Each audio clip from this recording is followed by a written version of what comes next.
Good morning students. Last video में हमारी chapter 10 की एक्सरसाइज नंबर 10.3 जो है वो कंप्लीट हो गई थी। तो अब हमें स्टार्ट करनी है एक्सरसाइज 10.4।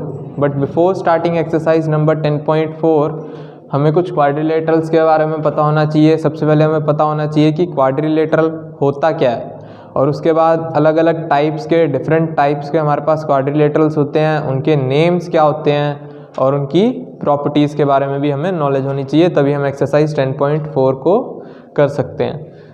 तो सबसे पहले हमारी हेडिंग है क्वाड्रिलेटरल। क्वाड्रिलेटरल क्या होता है? A four sided polygon is called a quadrilateral. कोई भी ऐसी शेप जिसकी कितनी साइड्स हों? 4 साइड्स हों, उसको हम बोलते हैं क्या? क्वाड्रिलेटरल। ठीक है। एग्जाम्पल आपकी बुक में दिया हुआ है, फिगर आप देख सकते हो। इसकी कितने साइड्स हैं अगर हम काउंट करें तो 1 2 3 4। तो एक क्वाड्रिलेटरल में 4 साइड्स होती हैं और 4 ही हमारे पास एंगल्स होते हैं। एंगल भी आप काउंट कर सकते हो यहाँ से स्टार्ट करके 1 2 3 and 4. So there are 4 sides in a quadrilateral and also there are 4 angles in a quadrilateral. अब क्वाड्रिलेटरल क्या होते हैं? हमारे पास 2 टाइप के होते हैं। First is convex quadrilateral. Convex quadrilateral का मतलब होता है जिसमें सारे एंगल हमारे 180 डिग्री से छोटे होते हैं, उसे हम बोलते हैं कन्वेक्स क्वाड्रिलेटरल। फॉर एग्जाम्पल इस फिगर में हमारे जो सारे एंगल्स हैं वो किससे छोटे हैं? 180 डिग्री से छोटे हैं, तो इसको हम बोलते हैं कन्वेक्स क्वाड्रिलेटरल। और नेक्स्ट टाइप का जो क्वाड्रिलेटरल हमारे पास होता है वो होता है कनकेव क्वाड्रिलेटरल। कनकेव क्वाड्रिलेटरल में अब जो होगा, क्या कंडीशन होगी कि हमारा कोई भी एक एंगल अगर 180 डिग्री से ज़्यादा हो जाता है तो उसे हम क्या बोलेंगे? Concave quadrilateral. फिगर आपके लिए दी हुई, आपकी बुक में दी हुई है, तो आप देख सकते हो कि जो ये एंगल डी है ये हमें दिख रहा है कि ये बहुत बड़ा है, ये 180 डिग्री से ज़्यादा है, तो इसको हम नेम दे देते हैं कनकेव क्वाड्रिलेटरल। उसके बाद नेक्स्ट कंडीशन होती है एक क्वाड्रिलेटरल के लिए, वो क्या होती है?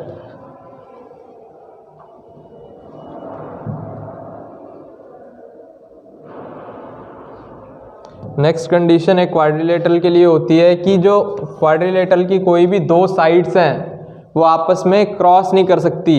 ये वाली जो फिगर है इसको हम क्वाड्रिलेटरल नहीं बोल सकते क्योंकि इसमें क्रॉस बन रहा है। AD और BC जो साइड्स हैं वो आपस में एक दूसरे को क्रॉस कर रही हैं। तो ये हमारे 2 टाइप्स के क्वाड्रिलेटरल्स हो गए। नेक्स्ट पॉइंट है हमारा कि साइड्स क्या होती हैं, वर्टिसेस क्या होते हैं और एंगल्स क्या होते हैं क्वाड्रिलेटरल में।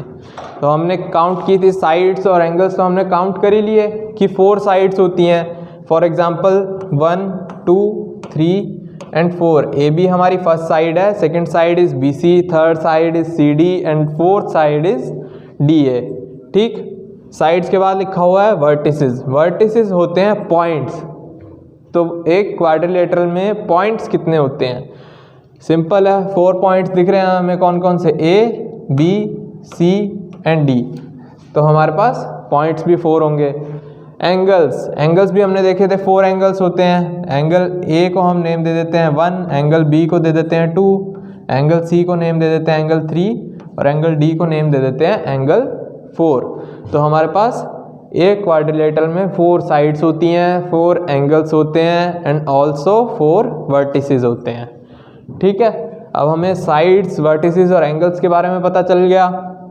उसके बाद बात करते हैं कि एडजेसेंट साइड्स क्या होती हैं, एडजेसेंट वर्टिसेस क्या होते हैं, सिमिलरली ऑपोजिट साइड्स क्या होती हैं, ऑपोजिट वर्टिसेस क्या होते हैं और डायगोनल्स क्या होते हैं। तो एडजेसेंट साइड्स कौन सी होती हैं? The pair of sides which intersect at a vertex of quadrilateral are called adjacent sides. For example आपकी बुक में जो एक क्वाड्रिलेटरल दिया हुआ है, जो यहाँ पे एक कॉमन पॉइंट जिन 2 साइड्स के बीच में होता है उनको हम बोलते हैं एडजेसेंट साइड्स। और सिंपल लैंग्वेज में अगर बोलें तो एडजेसेंट साइड्स होती हैं एक साथ वाली साइड जो साथ साथ में आ रही हैं। फॉर एग्जांपल अगर हम देखें कि AD और AB, ये वाली साइड्स हमारी साथ साथ में आ रही हैं। और नेक्स्ट अगर हम B पॉइंट से देखें तो B पॉइंट से कौन सी साइड साथ साथ में आ रही है? BC एंड बी ए, ये वाली साइड्स हमारी साथ साथ में आ रही हैं। नेक्स्ट अगर हम सी पॉइंट से देखें तो सी पॉइंट से कौन सी साथ में आएंगी, C B and C D. तो मतलब सिंपल लैंग्वेज में साथ साथ वाली साइड्स जो होती हैं वो हमारी एडजेसेंट साइड्स होती हैं, या हम इसको ऐसे भी बोल सकते हैं कि जिन दो साइड्स के बीच में एक कॉमन पॉइंट हो उसको हम एडजेसेंट साइड्स बोलते हैं। इसमें देखो ए डी और ए बी में ए हमारा कॉमन पॉइंट हो जाएगा, ए बी और बी सी में बी हमारा कॉमन पॉइंट हो जाएगा, फिर B C and C D में सी हमारा कॉमन पॉइंट हो जाएगा, next C D and D A में डी हमारे पास एक कॉमन पॉइंट हो जाएगा। ओके, एडजेसेंट साइड्स के बाद आती है हमारे पास एडजेसेंट वर्टिसेस। वर्टिसेस हमने पढ़ा कि वर्टिसेस क्या होते हैं, जो पॉइंट्स होते हैं उनको हम बोलते हैं वर्टिसेस। तो एडजेसेंट वर्टिसेस का भी मतलब होता है कि साथ साथ वाले पॉइंट। ए के साथ कौन से पॉइंट हैं, डी है और बी है। सिमिलरली बी के साथ कौन से पॉइंट्स हैं, ए पॉइंट है और सी पॉइंट है। फिर सी के पास कौन से पॉइंट्स हैं, B point and D point, और डी के पास कौन से पॉइंट्स हैं, C point and A point. तो ये हमारे एडजेसेंट वर्टिसेस हो जाएंगे। अब ऑपोजिट साइड्स का मतलब होता है जो हमारे पास एडजेसेंट नहीं होती, या हम बोल सकते हैं कि एक साइड के सामने वाली side. For example A B के सामने हमारी कौन सी साइड है, सी डी या डी सी। ठीक है, तो सामने वाली जो साइड होगी वो हमारी क्या हो जाएगी, ऑपोजिट साइड्स। अब हम ये भी कह सकते हैं कि जो साइड्स एडजेसेंट नहीं होती उनको हम ऑपोजिट बोल देते हैं। कौन सी साइड्स एडजेसेंट थी, ए डी और ए बी एडजेसेंट थी, डी सी एडजेसेंट नहीं थी, तो वो हमारी क्या हो जाएगी, ऑपोजिट साइड हो जाएगी। सेम अगर हम ए डी के ऑपोजिट साइड जानना चाहते हैं तो ए डी के सामने वाली साइड, ऑपोजिट का मतलब होता है सामने वाली साइड। ठीक है, तो ए डी की सामने वाली साइड हो जाएगी हमारे पास बी सी या फिर सी बी। नेक्स्ट पॉइंट है हमारे पास ऑपोजिट वर्टिसेस। अब वर्टिसेस भी सेम होता है कि जो सामने एक वर्टेक्स के सामने वाले जो पॉइंट है उसको हम बोलते हैं ऑपोजिट वर्टेक्स। तो ए के एडजेसेंट हमारे कौन से पॉइंट्स थे, एक तो डी पॉइंट था, एक बी पॉइंट था। इसके अलावा जो भी पॉइंट बच जाता है वो ऑपोजिट माना जाता है। तो ए के ऑपोजिट कौन सा पॉइंट होगा, सी पॉइंट। सिमिलरली अगर हम बाकियों के लिए बात करें तो अगर हमें डी के लिए देखना है तो डी के एडजेसेंट पास में कौन से पॉइंट हैं, एक तो सी पॉइंट है और ए पॉइंट है, बच गया कौन सा पॉइंट, बी पॉइंट। तो ये हमारा क्या हो जाएगा, ऑपोजिट पॉइंट हो जाएगा या ऑपोजिट वर्टेक्स हो जाएगा। किसके, डी के ऑपोजिट वाला वर्टेक्स कौन सा हो जाएगा, वर्टेक्स बी। अब लास्ट था हमारा कि डायगोनल क्या होता है। डायगोनल उस लाइन को बोलते हैं जो ऑपोजिट वर्टेक्स को ज्वाइन करती हैं एक दूसरे से, उस लाइंस को हम बोलते हैं डायगोनल। फॉर एग्जांपल इस फिगर में हमारा A and C are the opposite vertices. A और सी हमारे ऑपोजिट वर्टेक्स थे और इसको लाइन ज्वाइन कर रही है ना, एक ये लाइन बनी हुई है ए सी, इस लाइन का नेम क्या होगा, ए सी। तो इसको हम बोलते हैं डायगोनल। और सेकंड कौन सी लाइन है, बी और डी, इन ऑपोजिट वर्टेक्स वाली लाइंस को ज्वाइन कर रही है, उस लाइन का नेम होगा बी डी। तो इसको हम क्या बोलते हैं, डायगोनल्स। तो ये हमारे किसी भी क्वाड्रिलेटरल के डायगोनल्स होते हैं। एक क्वाड्रिलेटरल में कितने डायगोनल्स हो सकते हैं, दो ही डायगोनल्स हो सकते हैं, क्योंकि एक तो ऑपोजिट पेयर कौन सा बनेगा हमारे पास, डी और बी का, तो एक डायगोनल ये हो जाएगा हमारे पास, एंड एक पेयर बनेगा ए और सी का, तो एक डायगोनल इन दोनों पॉइंट को ज्वाइन करने वाली लाइन हो जाएगी। तो किसी भी क्वाड्रिलेटरल में हमारे पास दो डायगोनल हो सकते हैं, 4 वर्टिसेस होते हैं, 4 साइड्स होती हैं, एंड 4 ही हमारे पास एंगल्स होते हैं। ठीक, तो ये हमारा हो गया क्वाड्रिलेटरल की जो मेन प्रॉपर्टीज़ थी जो सब क्वाड्रिलेटरल्स पे अप्लाई होती है। इसके बाद हम लोगों को डिस्कस करना है कि टाइप्स ऑफ क्वाड्रिलेटरल्स कौन से होते हैं। Next heading is some special quadrilaterals. कौन से होते हैं क्वाड्रिलेटरल्स, हमारे पास क्वाड्रिलेटरल्स होते हैं 6 टाइप्स के, जिनकी स्पेशल क्वालिटीज़ होती हैं, फिक्स प्रॉपर्टीज़ शो करते हैं वो। तो हमें इन 6 के 6 क्वाड्रिलेटरल्स के, ऑल 6 क्वाड्रिलेटरल्स के नेम और उनकी प्रॉपर्टीज़ याद रखनी पड़ेंगी, उनकी शेप किस तरह की होती है वो हमें याद रखनी पड़ेंगी। उसमें से कुछ शेप्स तो आपने देखी हुई हैं पहले से। फॉर एग्ज़ाम्पल फर्स्ट टाइप होता है हमारे पास रेक्टेंगल। रेक्टेंगल सबको पता है कैसा होता है, कुछ ऐसी सी शेप होती है रेक्टेंगल की।